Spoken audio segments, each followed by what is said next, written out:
live.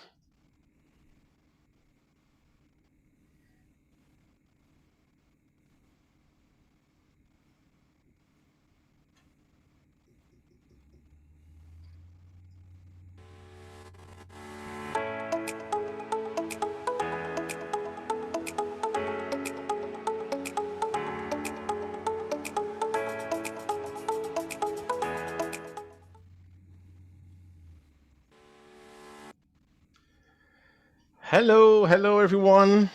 This is Mauro Fiuza. I'm here straight from Madrid, Spain, and this is the second VoiceLab live. First one we had with Johan Sundberg, and now we have Dr.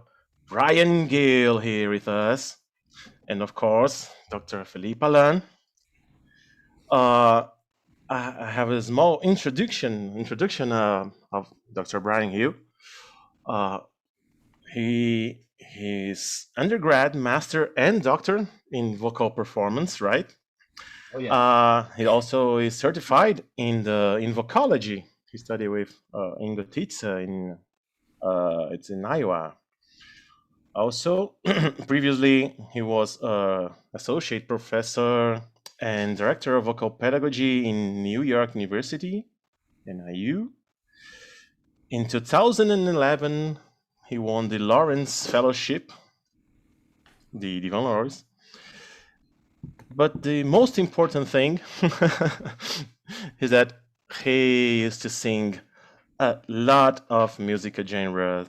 So he was an operatic singer, a musical theater singer, hard rock, funk, country music, jazz, and even Indian classical music singer. It's a lot of stuff. It's impressive. Yes. It's weird. Fantastic. I'm quite sure it helps a lot for your role as a teacher of singing. Yeah, definitely. Yeah. Yeah, exposure to all that stuff you can then field so many different clients. Okay, so let's start our voice lab, and we have, of course, Dr. Filipa Lã, biologist, teacher of singing, classical singer, sometimes a fado singer, I heard. Yeah, I didn't start with classical singing. Yes, I started with pop music. Pop. Yeah. Yes. So we are in a quite multi-genre, a crossover conversation. I started with heavy metal and classical singing together. It was fun. But now we have this meeting with Dr. Filipa Lã and Dr. Brian Gill, and we have a lot of conversation about voice science, voice pedagogy, and I'd like to start. Just 1 second here. Okay, I'd like to start by asking Filipa. You know Brian already since a lot of time. Since 2009, I think, 2009. when we met the first time in New York, the city that never sleeps, and I could tell you that that's true. And I went there with Johan to meet Brian and to do some recordings with my just acquired hybrid system, so we could investigate the form and tuning strategies used in classical and music theater singing. And it was a quite wonderful experience to meet Brian and to know a teacher of singing that knows so much about voice science and actually puts that knowledge into practice. I thought that I would be crazy trying to do that, but then I've met someone that is even more crazy than I am. And actually does it brilliantly. And Brian, how did you start to dig into the world of voice research? Can you tell us a bit about that? Yeah. First, I'd say that our meeting, though, and that with me, you, and Johan changed my life. I mean, it was just that was a point of engaging in serious research, and that really set a different course for me. So I had fond memories of that day, and then everything since with our relationship. So Exactly. it started though, I started in heavy metal, and I loved that, and so I was screaming away and doing all kinds of things that didn't ever hurt my voice. You know, it actually, I felt good. I wouldn't lose my voice after, and then I wanted to stay together with my band, and when we got to college level, and we would kind of play around the East Coast of the United States, and so we agreed we'd go to the same college. And then I was like, well, I'll get in and take voice or whatever. And so then I got interested in opera and thought, wow, man, this is great. And so I was simultaneously doing a degree in opera and gigging at night. And so I think that really piqued my interest of like different voice use, and why some people would lose their voice and others wouldn't. And so what are you doing? So I was already thinking along those lines.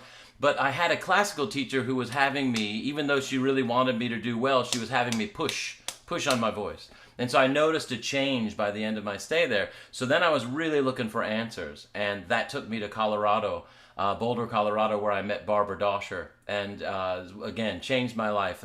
Her influence and her ability to join science and practice was tremendous. I've never seen anything like it, and so I started getting interested in the science side of it.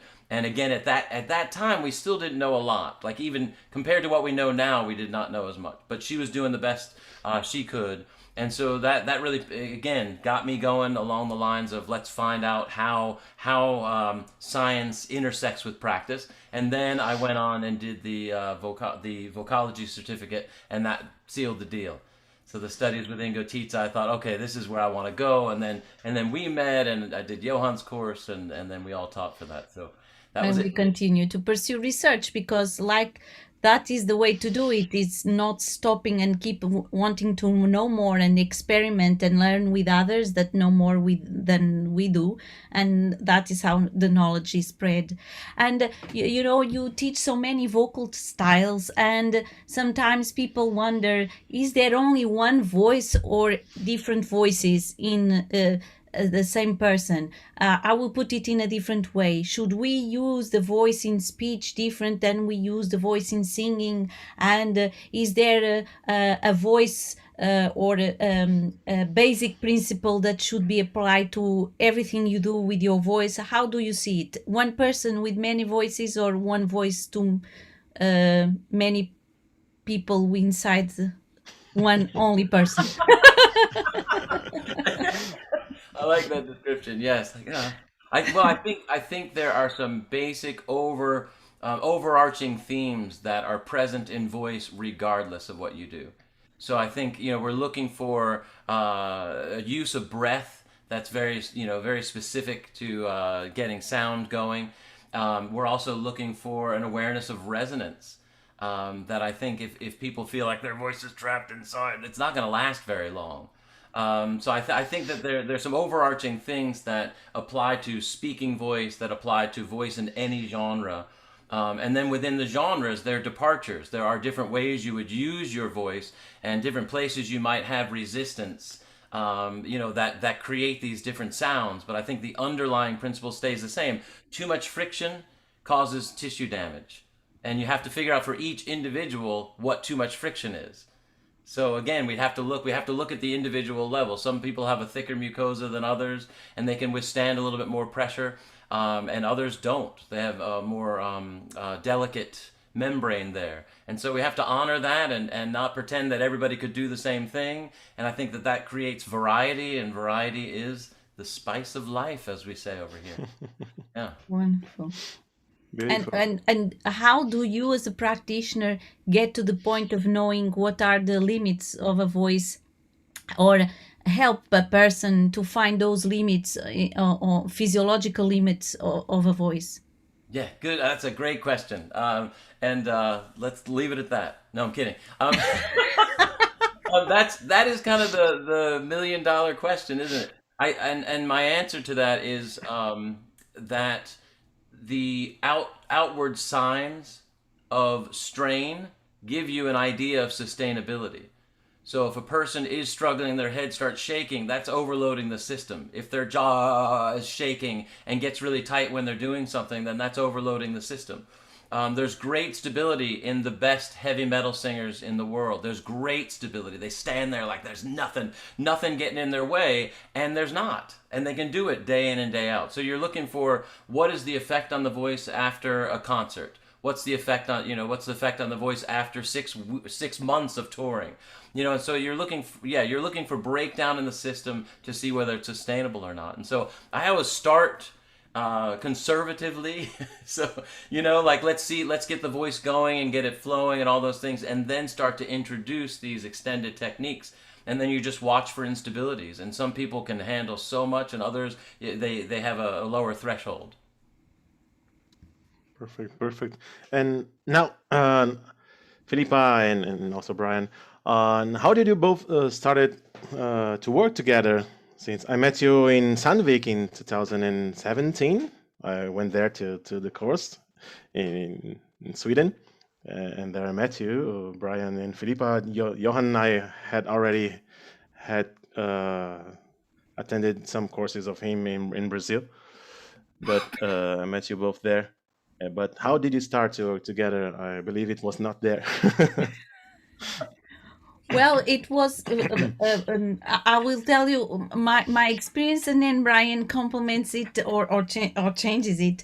But it was like I think Johan was the key for us to start working together. He's quite a unique person in highlighting the best that each people has, and then unique in the sense that puts those people communicating and working together. And that's what happened with me and Brian. And I learned so much by listening to Brian master classes and even taking lessons from him, because no matter what experience you might have as a singer, you always need someone to listen to you and help you to overcome those points that you are struggling, because it's a feedback system, very complicated, and you need external feedback. So and since then, I think every opportunity we have to work together, we do it. It's more hard because he's so far away from Europe, on the other side of the ocean, and the COVID has postponed a lot of things we had in mind. But now slowly, I think we will get back, and actually we will be back together on the 4th, 11th, and 18th of December in a joint course with Johan online.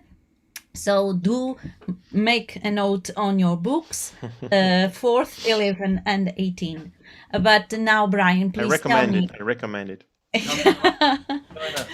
Tell me, how was it for you? That is not at all how it happened. Like that. Actually, as Johan would say, that is entirely wrong.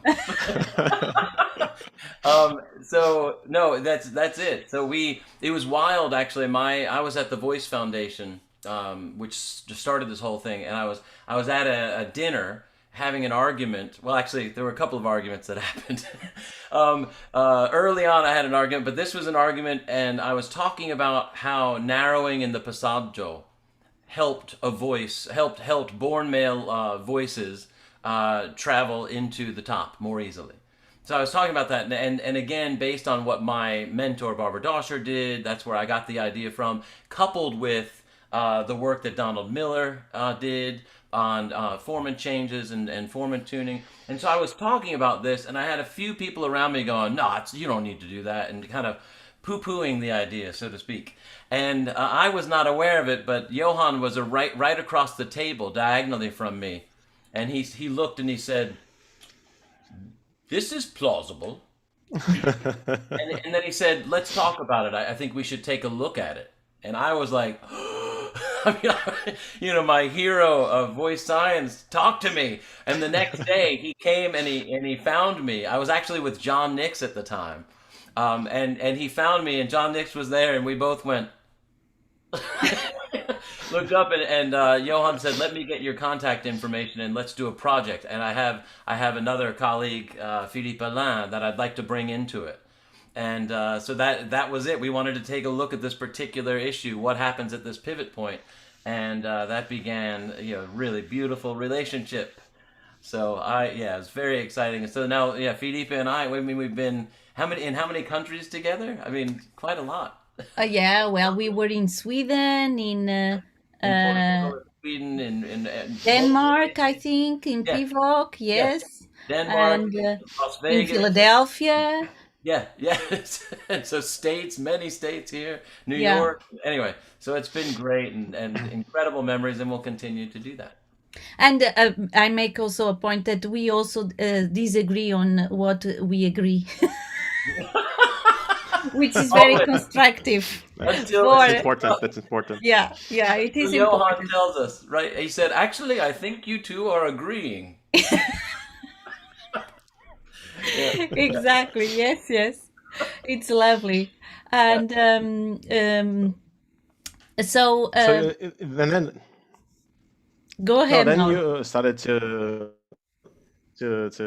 you created that course in Sweden together. Now you're talking about this fantastic 3 days course online, but also we have the post graduation here at the UNED with both of you, of course, and Johan Sundberg and many more.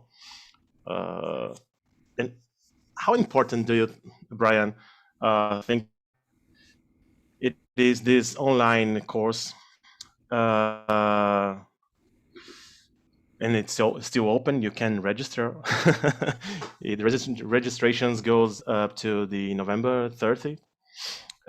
But how do you think that a course like that is going to study and going to focus on voice science, vocal pedagogy, how relevant is it to the teaching of singing?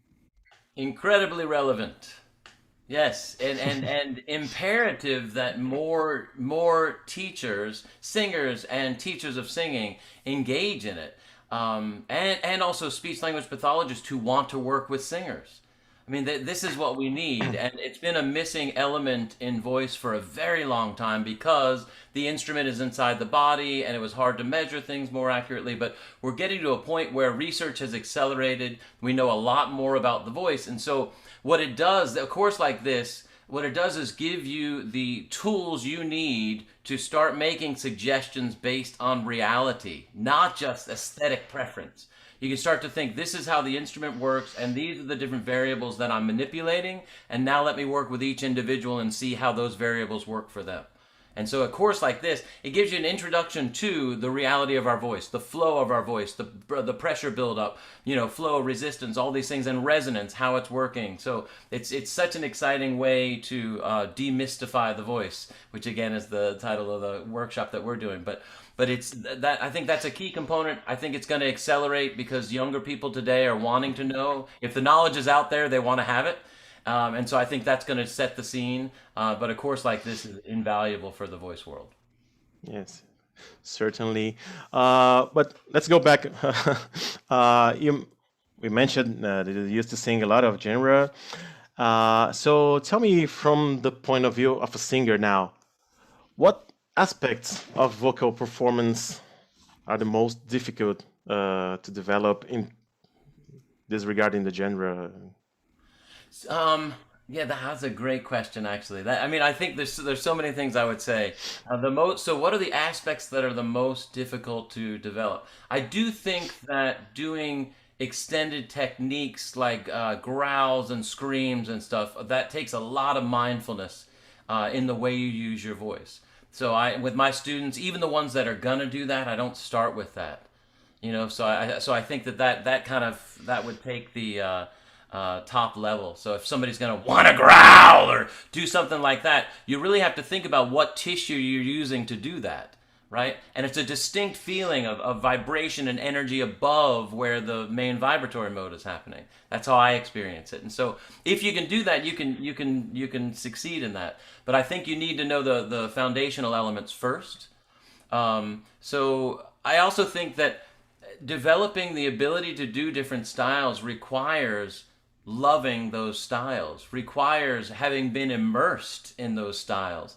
So, I mean, it takes a long time to be authentic. I grew up listening to hard rock and heavy metal, so that was easy for me to jump into stylistically. But when I did, I sang for a year with a country music band, the Moody Brothers, and that was not easy. The first time I sang for them live, somebody came up and said, "Hey, when you started singing, I felt like I was in church." And they were like, I think you need a little more twang. They use that word, which is twang actually has been taken by a lot of other pedagogical things like Estel training and all, but twang over here initially was related to country music and kind of a southern accent. You kind of have a twang in your voice. That's where it kind of comes from. So again, I always still associate it with that. So I think that the authenticity in a genre is also difficult to develop because it takes time for you to sit in that genre and absorb, what is gospel. I mean, you could teach somebody elements of gospel, but if they don't love gospel, they're not going to sound like a gospel singer. Same thing with rock, same thing with opera, same thing with any genre. You sound like a poser if you don't really know the language. It's learning the language of it. So I think that's one of the most challenging. I do have a question though that many people pose when to me concerning that development of ability to be a singer of multiple genres. Do you? What is your view on this? Because if you keep doing both in a balanced way, in the sense that you do as much of one as you do as much of the other, it is kind of sustainable to keep doing different genres. But do you think that as soon as you enroll more in singing, for example, just classical music, is it more and more difficult to come back to the other genres because of the multiple and very specific adaptations that one has to do with the vocal tract and the articulators to achieve those resonance that you were talking about, that are characteristics of classical singing? Yeah, that's a great question as well. Lots of great questions. Yeah, I think that, in my opinion, you're dealing with if a person believes that the pivots between genre are extreme, like music theater is wah, and opera is there's no way that they're going to be able to switch back and forth to these genres. It's too extreme. If you find pivots that are more subtle but very distinctly the aesthetic that you're going for, then you can pivot between styles, I think, pretty easily. But again, I think most people now we're in the press. I always say this, but I still think that we're in the era of press phonation in every genre that I work with. That's like everybody's pressing, resisting. Can you define press for those who are coming to that terminology for the first time? Yeah, so the way I'm talking now, I've got a lot of flow going. It feels really easy, but then press is when you start to resist too much, and all it is too much resistance at the level of vocal folds, and so that is not a sustainable way. So it's people who sing opera and they're like, like it's heaved and resisted too much. It's almost as if they're vomiting, and that's not a sustainable way to use the voice. But that has become popular. Yeah, because volume, sound, lots of sound seems to be the goal and not the beauty and the balance. But Ingo Titsa just released a paper in 2021 that says that glottal adduction only gives you a bit of vocal loudness to a certain point, because after that point, no matter if you continue to adduct more, you will not get more sound or perceived vocal loudness. So it's not really something to go for because it doesn't pay for it, right? Yeah, it starts to mute the natural vibration or vibratory modes at the level of the vocal folds. And so, yes, we have to be careful. And you can gain volume by little millimeter adjustments of the phonatory glottal width. So I think that's a really important thing, is that we have this tiny little adjuster that can end up getting more volume with less tissue cost. So yeah. So Yeah, so I think let me go a step further though and say I have noticed too, and I'm honest with all of my students, I have yet to work with someone professionally, or even hear someone professionally who occupies, like, let's say they're belting in a show for a year, and then they want to go back and they want to do opera. Their voice is never in as pristine a quality in that lighter mechanism than if they had not belted, like compared to someone who only uses light mechanism all the time. It never is. So I think we need to be honest about that. My students want to do all the genres, and I love them, so I want them to do them. But I do think that there is a little bit of a trade-off when you decide to do these things. And again, that's a nuanced thing that a lot of people won't notice. The audience probably won't notice, but the person will notice. I will notice. And we don't know yet. And I'm going to suggest this later, but with longitudinal studies, that's what we need to be tracking. What did this individual do vocally, and then where are they 30 years from now? And then how about this individual, and what did they do? How did they mix it up?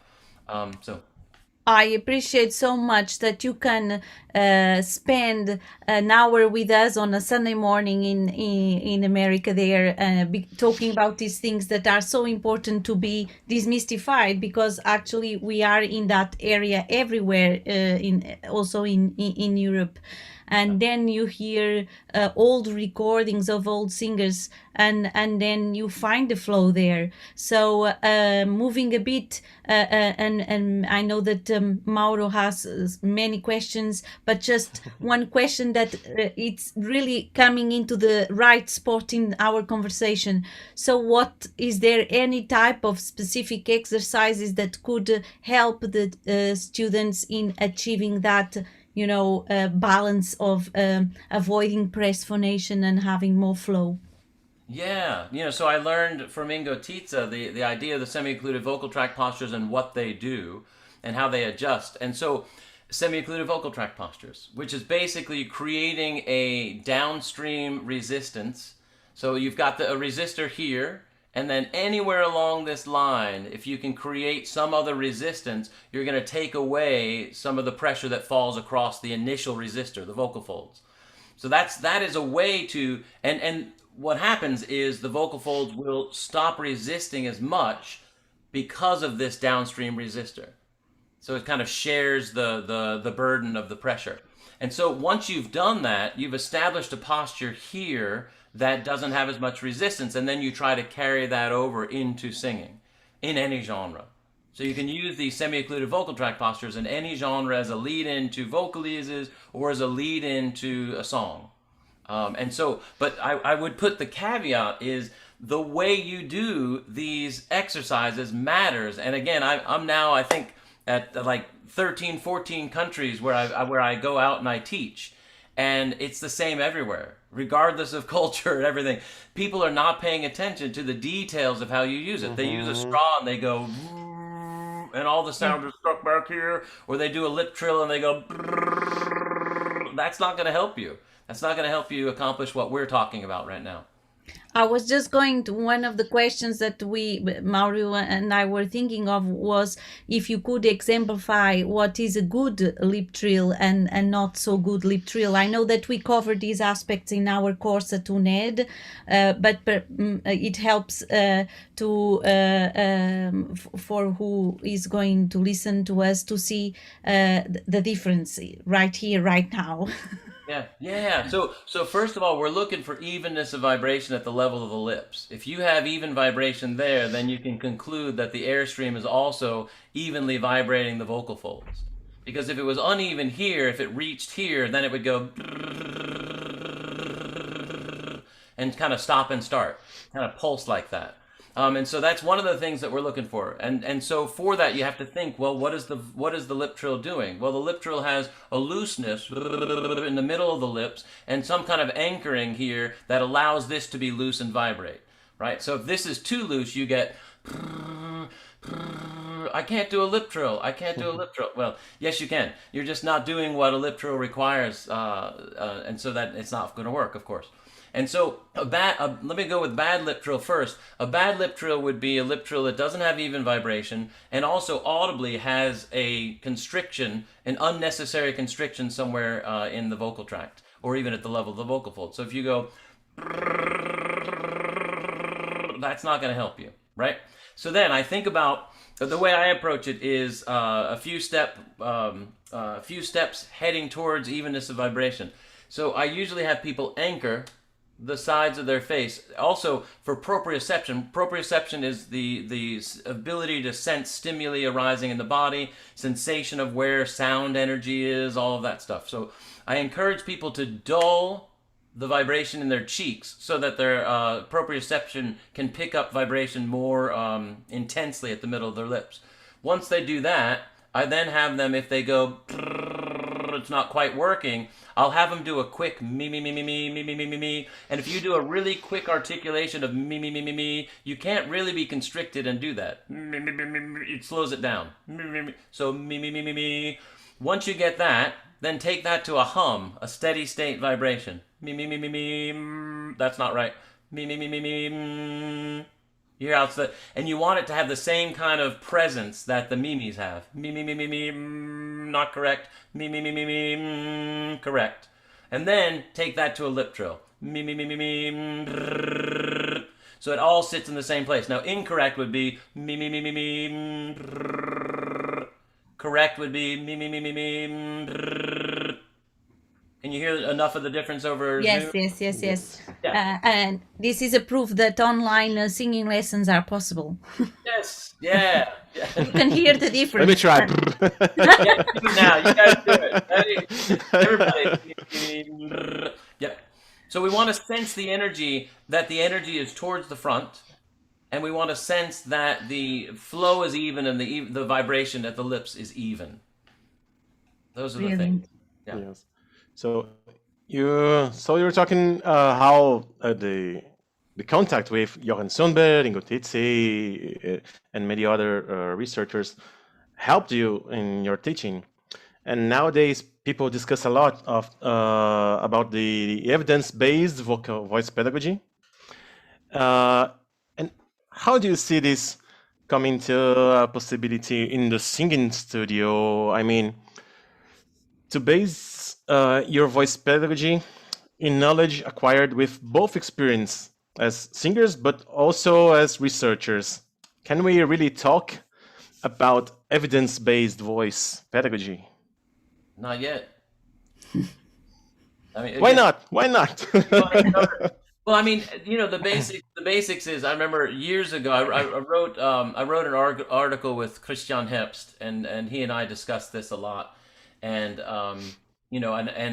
and when he suggested the idea, he said, if you think of evidence-based approach, he said, then you've got to look at medicine, and in order to call it evidence-based, it is such a robust scientific background. The studies, the N number in it's huge. The N is huge, right? So in the thousands or tens of thousands sometimes.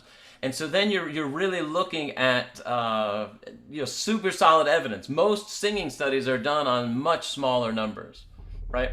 And so again, what you could look at, I would rather, I mean, Filipa and Johan and I talked about this. I think the idea of looking at it as science-based or research-based would be a start. Like, what if because then you're not claiming that there's this ridiculously robust background to what we have, because right now we don't have that. I really think that sticking with something that's more research-based or science-based would be more accurate than evidence-based.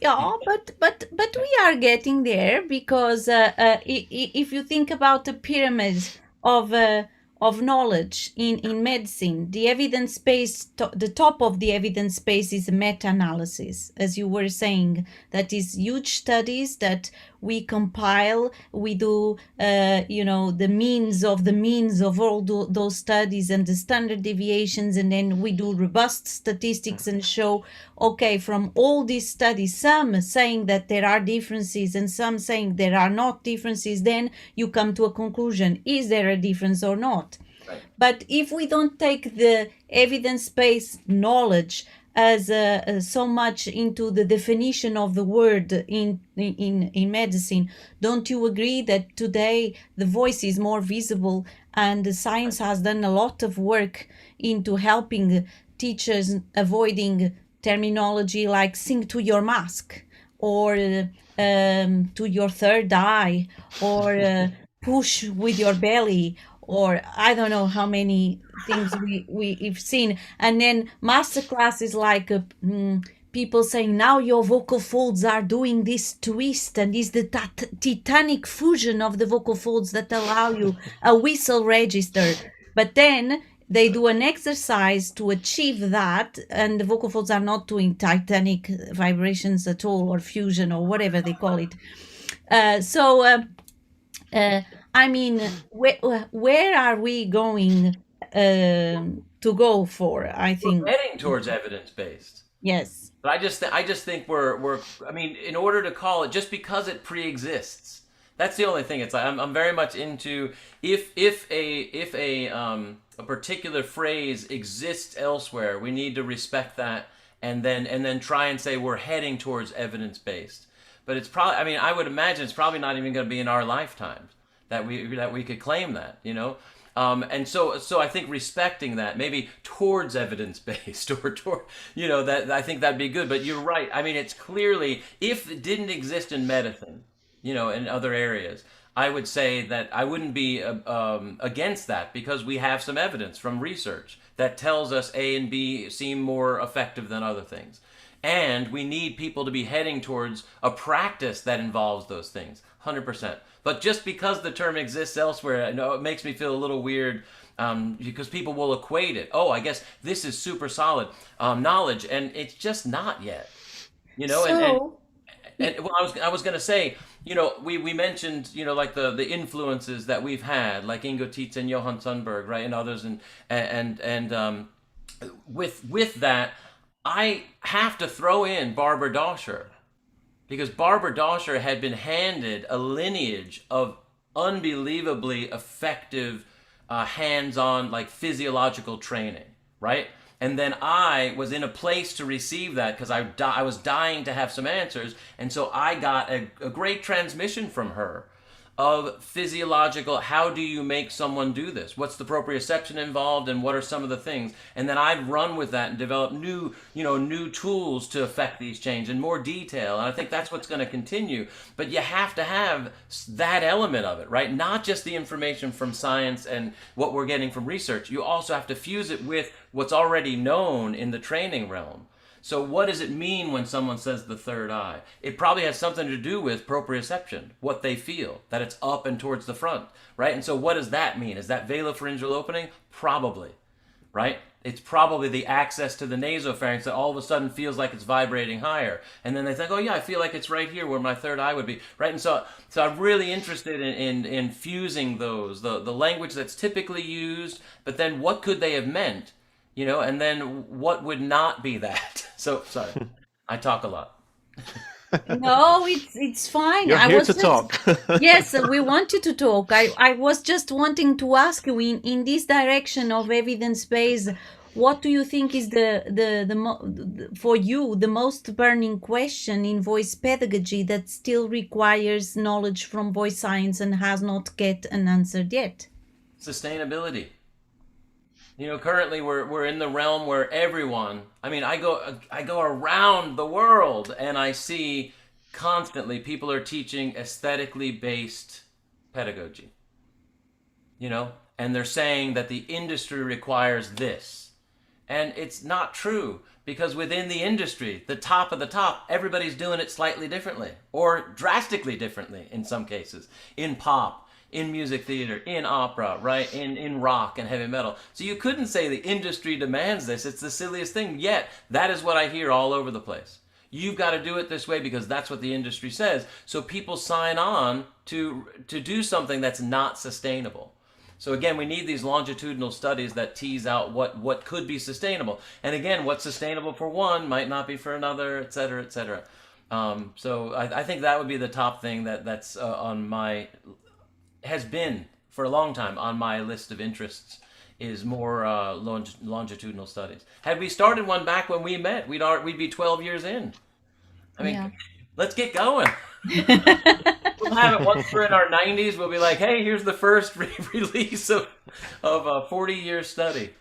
No, I was just wondering, about that. You were saying sustainability and comparing a singer with an athlete, of high performance athlete, and that sometimes get injured and of course cannot work. But do you think we have more cases of singers getting that injury because they don't have this training of being sustainable, Yes. because of the pressure of the industry and all the things that are going on around them?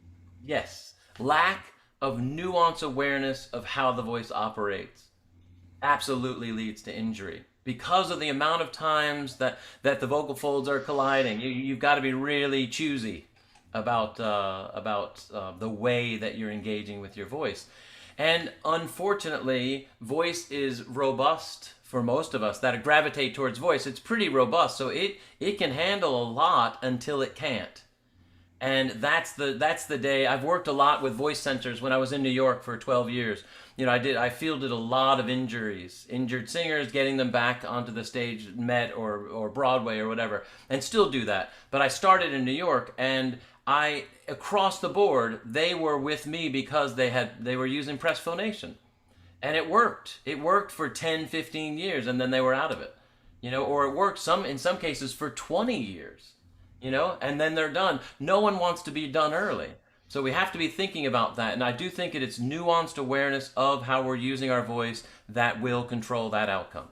So courses like ours and UNED course and Mauro and I did a course 2 weekends ago actually may be more important for young singers so that they don't go blind into the hands of a voice teacher, because if they are lucky they have a teacher that knows and works also from the physiological point of view and not only the aesthetical point of view, and makes compromises between both of them. But if you are unlucky and you get someone that tells you will do whatever that person will tell you, will ask you to do. So I know that in America you are quite good at having pedagogy courses for the students that are at the university. But are those courses only for those who go through the path of becoming a teacher of singing, or pedagogy is courses, to be part of the degree, a discipline that is voice pedagogy? Is that compulsory to all students of singing in a higher education in America? It depends on where you go. Where we are, you have to take it. So regardless of the level of interest. So everybody has to take a voice pedagogy course and learn about the basics of voice. And then we also, where we are at Indiana University, we also have a vocology certificate, which then you've got a class in speech language pathology. We go over to biology and we look at cadavers and all of that. And then you take the anatomy, physiology, acoustics, and then also practical application and also repertoire.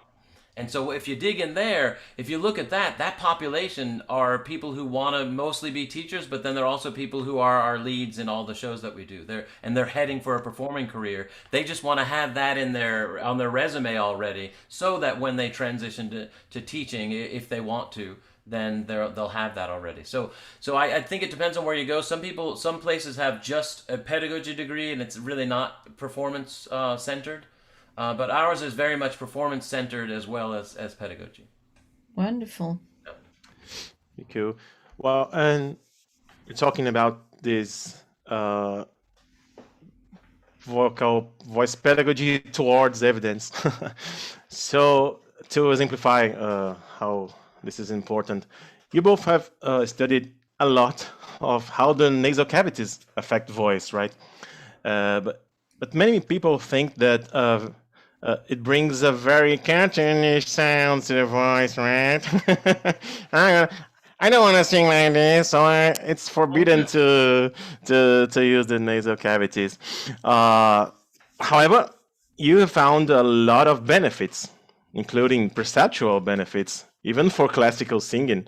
And could you tell us a bit more about the importance of this nasality or whatever term it should be used, or to be more specific, the velopharyngeal opening for the singing voice in general?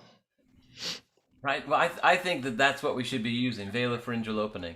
Agreed. Because there was a nice study by Birch et al. that kind of teased out of the study that VPO, velopharyngeal opening, wasn't perceptually linked, in the cases of these professional singers, wasn't perceptually linked with nasality. And so the fact that there can be a little opening there, and we're talking small, like 8 to 11 millimeter opening, and in different shapes and sizes for different individuals, there can be a little opening there, and people cannot perceive it as nasal. So that's key. So if we say it's nasality, then it can, complicates and. I don't want to sing like this, man.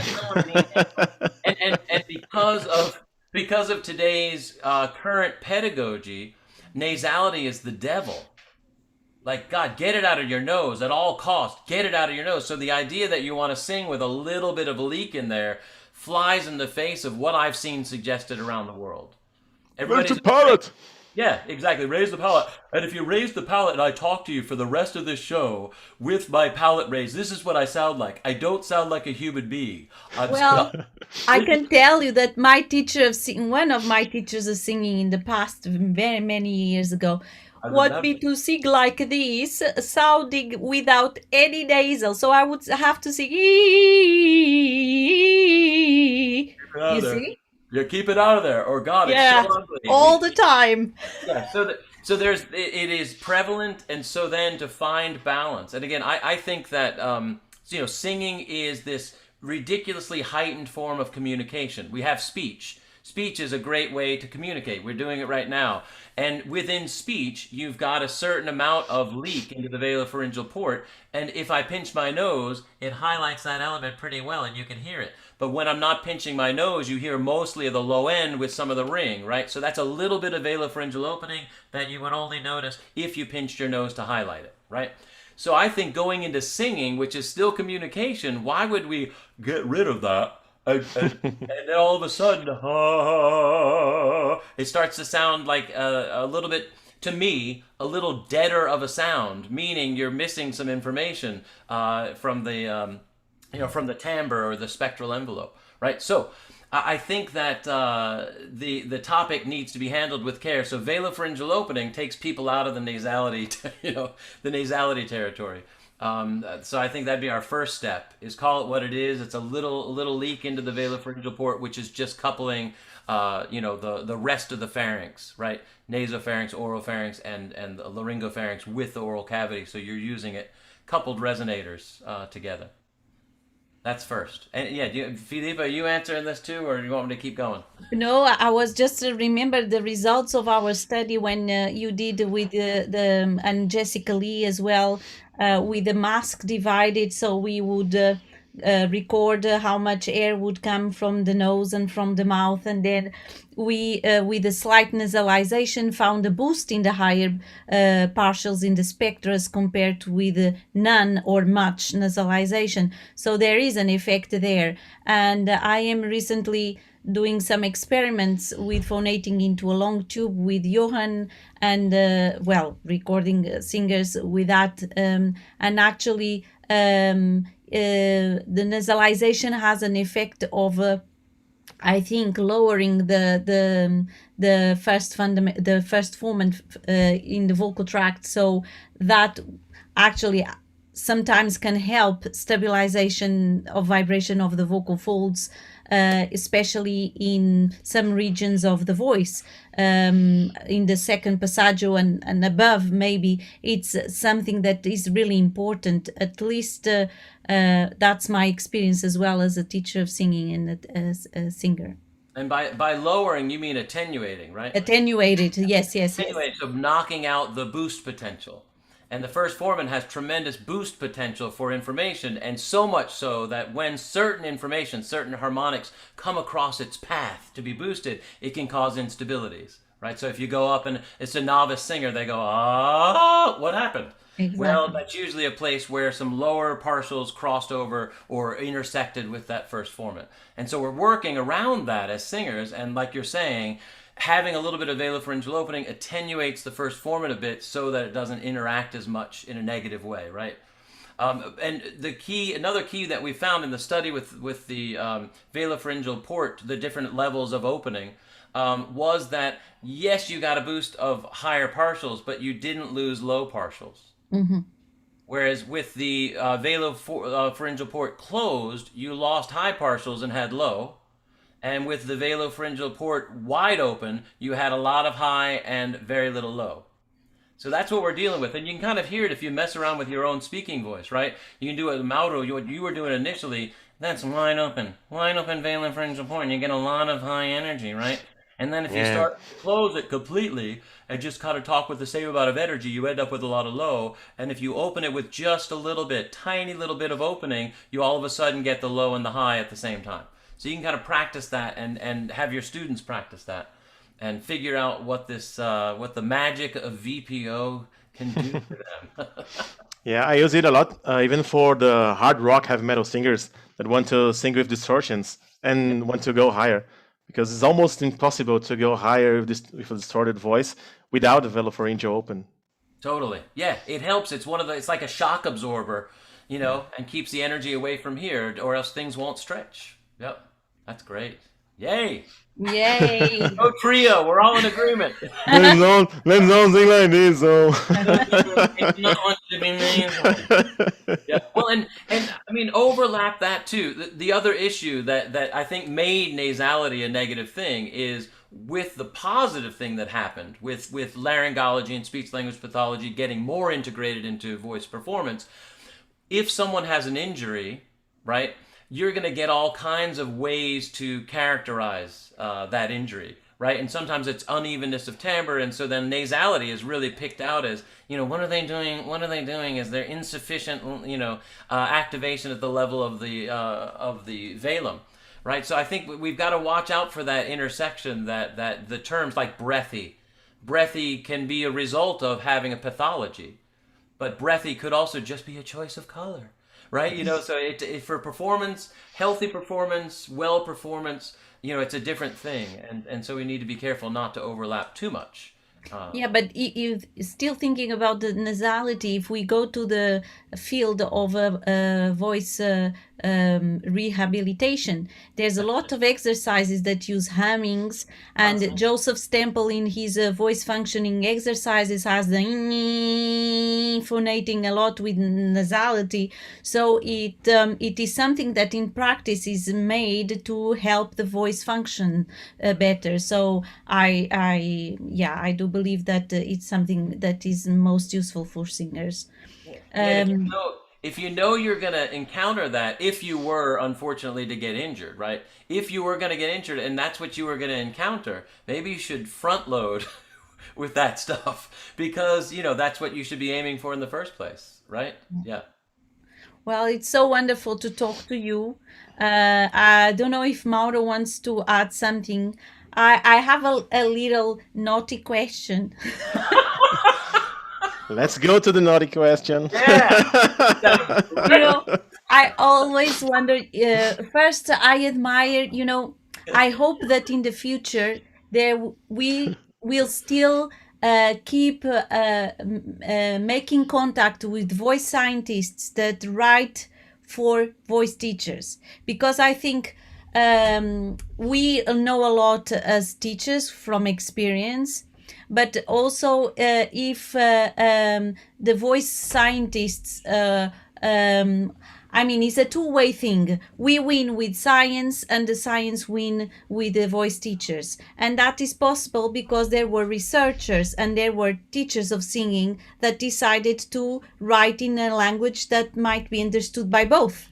So, and I hope this is just a comment that in the future we will keep seeing voice scientists wanting to do this connection, because I'm afraid that the voice science goes very much just to scientists, and then teachers lose the interest because the terms are difficult to understand, or goes into very much modeling of the vocal folds and engineering, and it will be more difficult to understand the knowledge that comes from there if it's not put in a kind of symbiotic collaboration between scientists and voice teachers. And I know that that might not be a risk, because PAS is Physiology and Acoustics of Singing is coming in February, and we will have teachers of singing and voice scientists talking about these issues. But the naughty question was this. I notice a lot that there is this tendency for the voice teacher to build a method, and now I will teach with my method, and my method is the right method. What is your vision about that? Do you have your method, or how do you see a method that a method could help the students that go and look for that teacher? You see my question? I do. Yeah, I think that is. I've been living in that that nightmare of language world for quite some time, because think about what a method implies. A method implies you do A, then you do B, then you do C, and whoosh, now you're a singer, right? It implies that. Now, so what is the word, right? You have to have an approach, right? You have to have an approach to the way you train. So I have a particular approach that I use, that again, depending on what I am confronted with, the individual with whom I'm working, I adjust my approach based on these foundational elements that I know from research, but that I also knew initially from my mentor Barbara Doscher, but then have taken, right? I mean, I've been teaching now over 30 years. I can't even believe that I'm saying that, but I've been teaching over 30 years, and about 25, maybe a little less, very mindfully. Like, how can I do the best for my students, right? And so I've been pushing that limit, so trying to develop like tools that will have very fast effects. This is new in voice, right? Joe Stempel's exercises, right? And that kind of that starts the trend of specificity with exercises. And so we do get into this area where you have to have an approach. What do you use? You use a toolbox, and that is my approach, right? If you come up with like flow ball, anytime I use that, I credit you, Filipa. So is that your method? No. No, but it is your approach, though. Yeah. It's a tool. It's a tool in my toolbox for an approach that has a base, and from that base I work as. But exactly. but sometimes you come across with books of voice teachers that say the method A and the method B, and that was my naughty question. Yes, and the naughty side of that, if it's too specific, it's not going to work across the board. It has to be highly flexible, and you've got to be ready at any moment, meeting any individual, for your initial ideas and approach that you've used with thousands of people to not work with that person. So that you then have to pivot, and based on foundational information, as translated, it has to be translated through the eyes and ears of voice scientists, medicine, and performance, high-level performance, right? So if you're doing that, then you've got to be able to pivot and change your approach for each individual. Like, I thought I would never tell someone to pinch their nose and have no energy going up there, because I do believe in velopharyngeal opening, but some people have what Mauro and I were doing, hey, how you doing? And then it might be a good idea for them to sing for just a bit with nothing up there, right? I do agree with that, right? So again, you have to be able to pivot and adjust for each individual, and I would leave it at that. But yeah, anything that looks cookie cutter, one size fits all, or this is the 10-step process to becoming an excellent singer. You should run away from that so fast. I mean, it's not Because it's possible. populating the internet. I mean, Yep, it's all over the place. And yes. and I mean the reason I mentioned the other things is if someone were to use the flow ball, they should give a shout out to you. If someone were using the lip trill pinch or the reverse snore and all those things, they should give a shout out to me. I just mentioned that because that is a very important issue in what we do. Honor, right? If you use a method like Estel or Stanislavski acting technique, right? We don't think that that's bad. Or voice function exercises from Joe Stemple. Just give a shout out to our mentors, folks. I think that's another topic that's hot on my top 10 list. Let's respect the shoulders upon which we stand. Yes, it's free. Yeah, exactly. It's exactly. Yep. No, Thanks for fantastic. Great. No, fantastic. Let me just show one last time the course Don't take the course. advertisement. Yes. Okay, so if you're interested in such discussions like that, Because and many will more, be forums where people can ask questions, and yes, also at least one meeting with the teachers online, because the course will be online from January to June. Please, you have the QR code in the screen, and do register, because the registrations will be closing by the end of November, I think, yes, beginning of November December, 30. something like that. Yeah. Yes. And also, Mauro, we have more lives, like discussing science and Yes. voice and practice. And the next guest, who will that be? Who's gonna be our next guest? That's the question. And we have Stan Ternstrom. It's gonna be fantastic. Yeah. We love Stan. Sten Ternström Gonna at the be fantastic. KTH Sweden. Today we had Brian, Indiana University in Bloomington Jacobs School of Music, and the last time we had Johan Sundberg, Emeritus Professor in Acoustics. And there will be more to come, so do not lose our lives, and be aware of what is going on, because we want to share with you what's going on. Yes. That's the idea. So, Brian, would you like to give us a last message?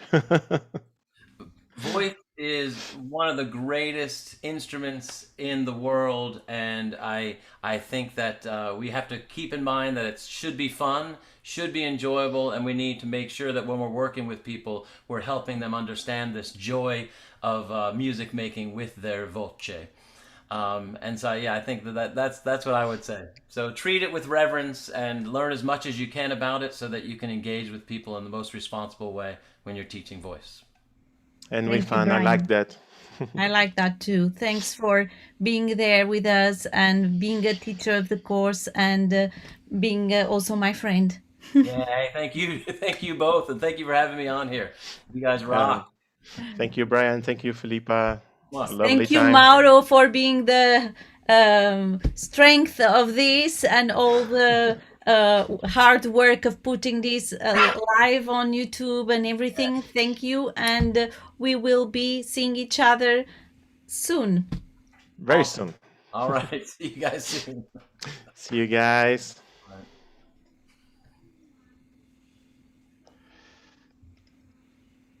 And stopped. Hey.